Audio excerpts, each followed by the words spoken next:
Break news. పార్టీకి పనిచేసిన వారికి మొదటి ప్రాధాన్యత ఉంటుందన్నారు కేంద్ర మంత్రి బండి సంజయ్.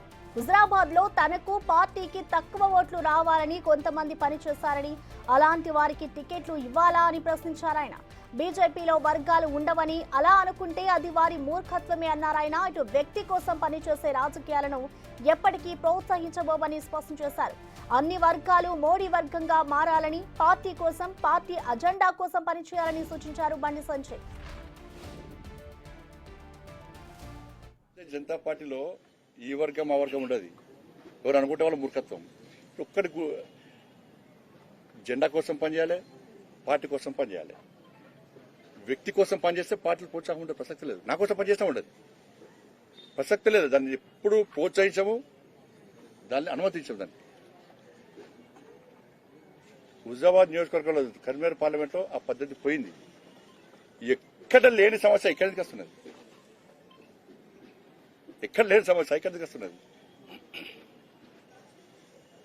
కానీ ఎవరైనా కూడా ఎవరి రాజకీయ భవిష్యత్తు మేము కష్టపడి ఇప్పుడు గట్లంటే బండి సంజయ్కి పార్టీకి హుజరాబాద్లో తక్కువ ఓట్లు రావాలని కొంతమంది పనిచేసారు.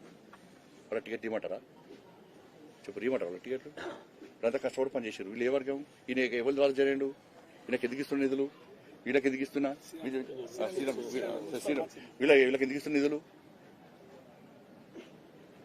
అసలు నాకు వర్గాలు తెలియదు. ఇక్కడ నాకు కార్యకర్తలు తెలుసు తప్ప ఇప్పుడు చేరినప్పుడు నేను అంత యాక్టివ్గా లేను. నేను ఎవరికో నాకేం తెలుస్తుంది అన్న. నాకు ఎవరు అసలు పనిచేస్తున్నా. ఇప్పుడు ఈజీఎస్ దేశంలో ఏ ఎంపీ, మీరు నమ్మరు, ఏ ఎంపీ కూడా ప్రతి గ్రామ పంచాయతీకి 5 లక్షల నుంచి 20 లక్షలు ఇచ్చినటువంటి ఒక ఎంపీ నాకు చూపెట్టారు. మీరు కరీంనగర్ పార్లమెంట్ లో ఎన్ని గ్రామ పంచాయతీలు ఉంటే అన్ని గ్రామ పంచాయతీలకు సరే ఒక 10-20 గ్రామ పంచాయతీ టెక్నికల్ ప్రాబ్లం వలన ఇవ్వలేకపోయినాం. ప్రతి గ్రామ పంచాయతీకి 5 లక్షల నుంచి 20 లక్షల వరకు ఈజీఎస్ నిధులు ఇచ్చింది నేనే.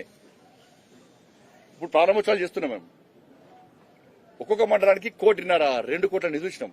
అన్ని కలిపి ప్రారంభోత్సవాలు చేస్తున్నాం. మీరు చూస్తున్నారు. మీరు ఎంపీ ల్యాడ్స్ కూడా ఎవరు వస్తారు, నిన్న కూడా ఇచ్చిన, అంతమంది తనకిచ్చిన, ఎవరు వచ్చినా అందరికి.